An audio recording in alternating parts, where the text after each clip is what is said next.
Hi Manohar, good afternoon, and Hi. thank you so much Good for afternoon. taking out time for doing this session. So, we are almost on the finishing line, almost on the finishing line. Yes. So I just thought, and you are a very quick learner. I appreciate. So, so I thought, let us have a good conversation where we can understand that how your transitioning has been while studying the scripture. Okay, Sure. so let us go back for the on the day one. So, what was happening in your life, and what were you searching for, and why Bhagavad Gita? Okay.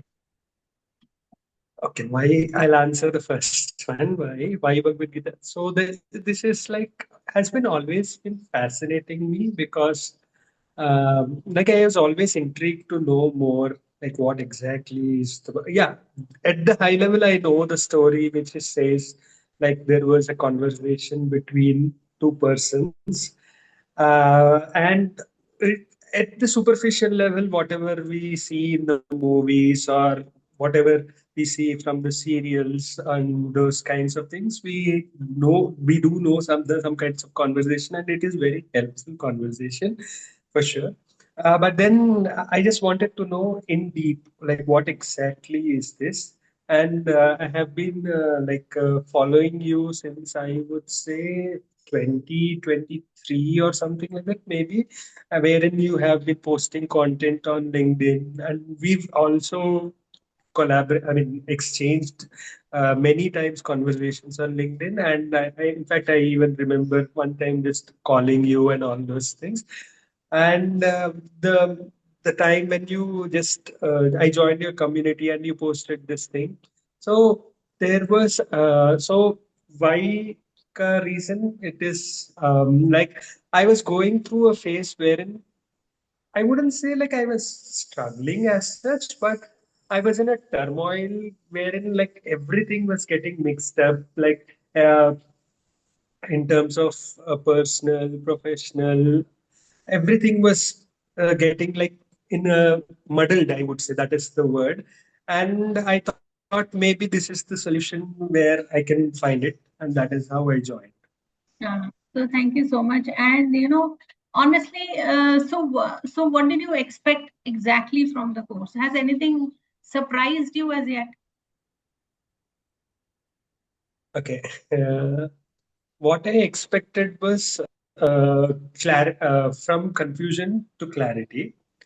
So has the coming to the surprise thing, the very first thing which when we started reading this, I think very first or in the very beginning itself, there was a talk wherein it was like when you see the negative forces, basically the Kauravas were outnumbering the Pandavas by I don't know the number, but they were outnumbering. So the same is the case. So when you talked about this thing, so the allegory, so the best thing what I understood was the Bhagavad Gita is not fought somewhere. It is actually in the mind.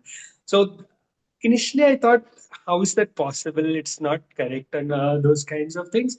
But later when I understood, it is so true that the war is always fought within my mind itself. So that was the biggest deja vu moment for me in the initial part itself. And when we were learning this thing, that the the positive, I mean, the forces that are support and versus going against. So the forces that are against are always outnumbering. It is never going to be a case like with the forces that are against you will do that. So that is one thing which I always was thinking like it's not possible. But then with contemplation, with understanding, I understood that this is really true. And in fact, like I was talking to my sister, my younger sister, who is also studying the Bhagavad Gita with you, and she was telling this same thing to her younger son, the same story, which that the Kauravas are far larger in number, had the best of the army chiefs and all. but still, so the same is the case. So the forces that are against you, they will always feel overwhelming, and you will always feel that you can't do it. But once you understand, you contemplate. Main thing is contemplate. You will get to know that it is not always the case. Yeah, though the forces may be higher in number, but you can always gain victory over it. So that is. So, this is so beautiful when you speak about Madhuri also. Madhuri, and if she's teaching her children, so that is how it is going, and this is so beautiful. So, and acha, okay, Yeah. now compare yourself from when you started and now. What is the biggest difference that you find in yourself?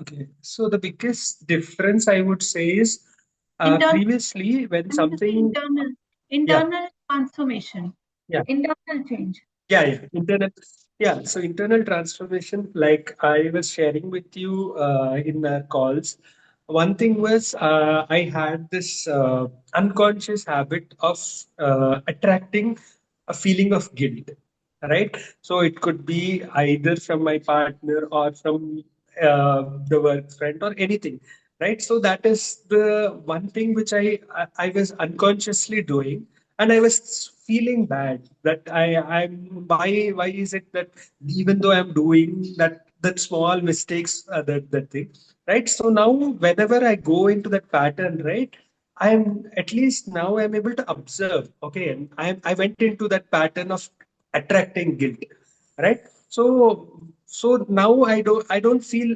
start beating myself up. So previously I used to like, how can I do that? How can I miss this one small thing, and it's because of that I'm getting scolding or or something from my spouse or whatever is the case. So I used to keep beating myself up for the mistake I did. But now I understand that this is a pattern. And once I started observing that pattern, now I am understanding that I don't need to be a sabotage to that pattern, and I can just let that pattern be there, and I can improve over myself. And we also learned about, while we were doing this conversation, revision, right? Few times I have done this part of revision wherein I have replayed the same thing in a different pattern, like in the way it is more favorable to me. So that is that, yeah, because we learned this thing, right? Our brain wants to uh, go towards pleasure and away from pain, right? So with this revision I'm able to create a story which is more favorable to me. So that is how I'm able to break that main change. And what I have really seen is, previously when we started this, I was under the impression that actually my spouse is having short temper, and she always is like ready to burst at me. But now I've understood that because I was in a pattern to attract guilt, right? So that is why the opposite person is doing that.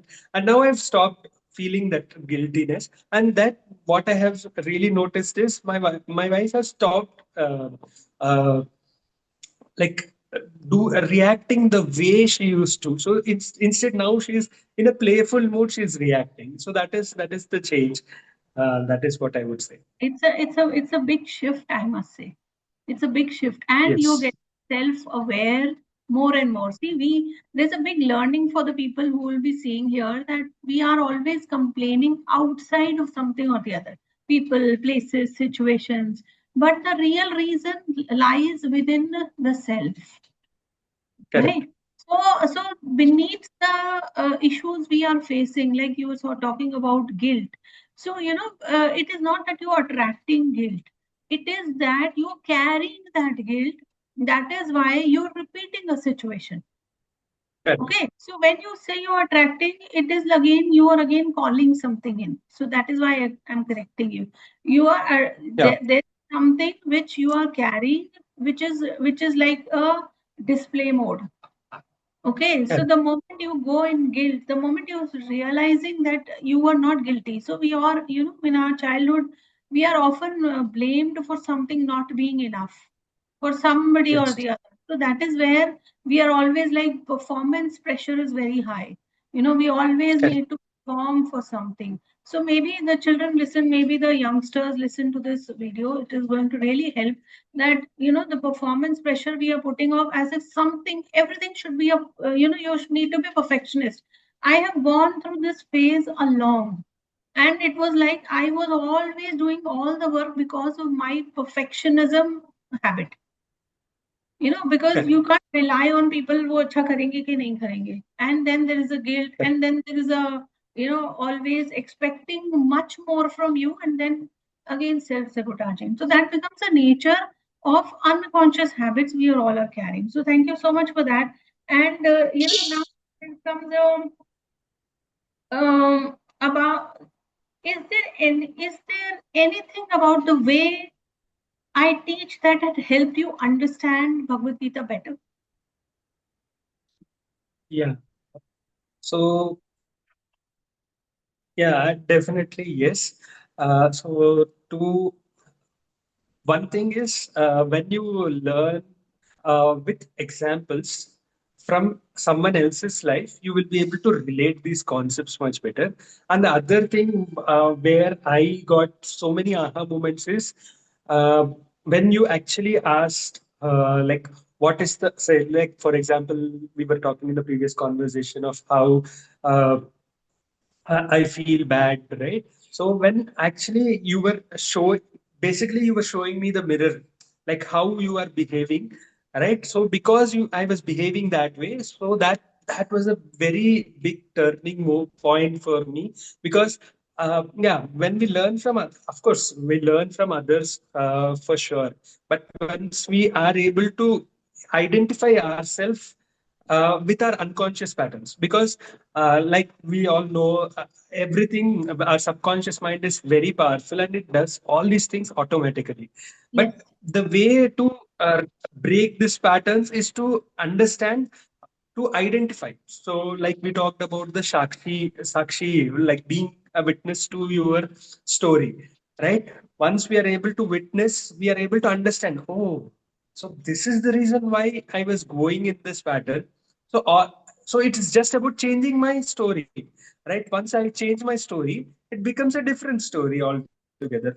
And that was actually the self reflection and always learning from your example. So because yeah, we think that, oh, this is a very theoretical concept which it's very difficult to apply, but once I was able to understand how you apply it, so I also understand that if you are able to apply in these small things, I can also apply in these small things. So Yes. it need not be like, it need not be very difficult, and it's impossible to apply. So that is where actually I got the biggest learnings, is what I would say. So this is so beautiful. Thank you so much, because I was told that tell more of other stories than my stories, but I connect more with my stories because I feel, when you learn from the other person's reflection, the way you carried, if she can do it, I can also do it. The same way, the other's victory should look like a victory for the self. Yes, even I can Correct. do. Oh, it's not that difficult, right? So Correct.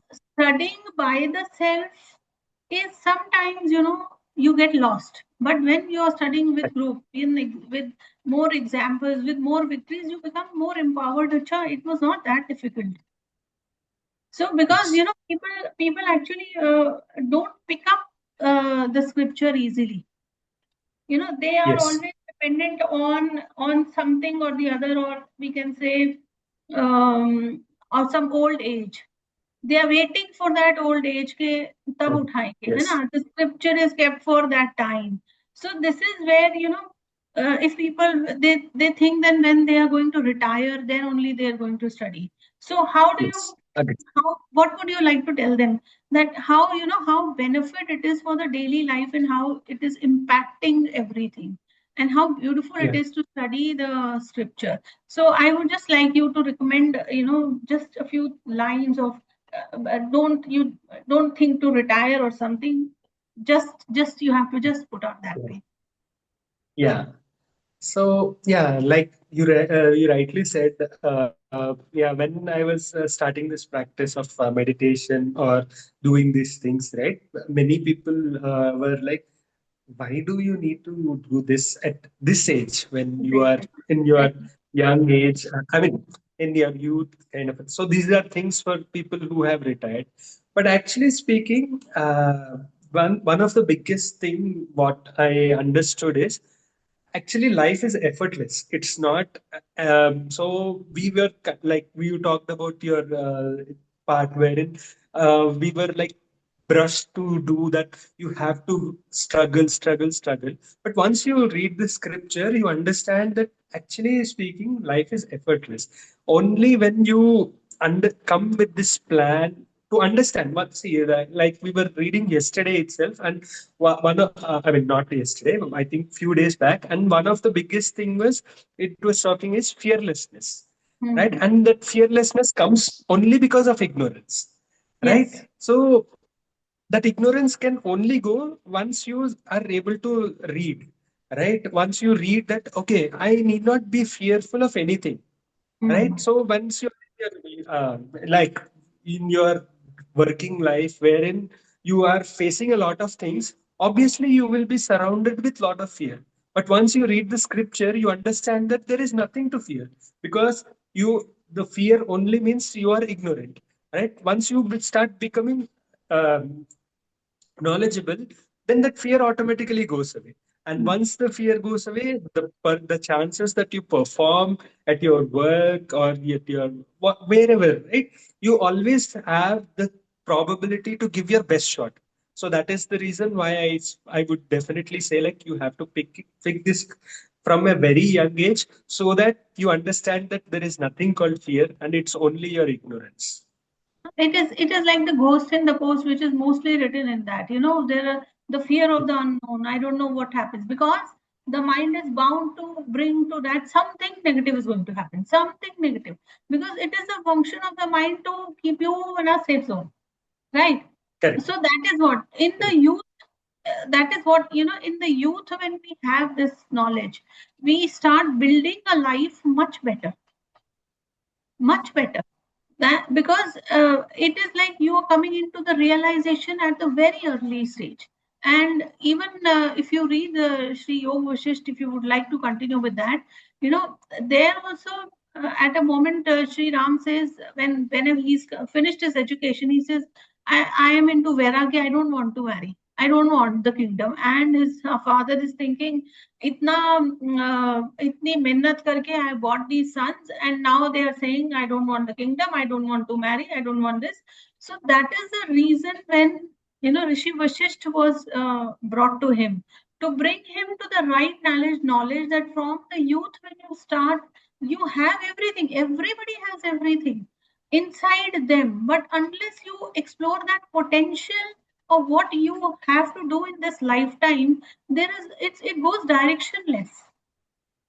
Yes, you know yes, that, 100% agree. that struggles which brought Ram to every moment of victory, bringing people out of monkeys, and bringing that work in through all that. It's simply two people, Ram and Lakshman. The entire story is like around them, and that is what eventually brought him to where we people start worshipping today. So that, I mean to say that Krishna or Ram, it is all within us. So the Yes. earlier start, the earlier it becomes a practical way of application and a practical way of living a life where we understand the self. Because it says that the misguided man is God, is the living God. Okay.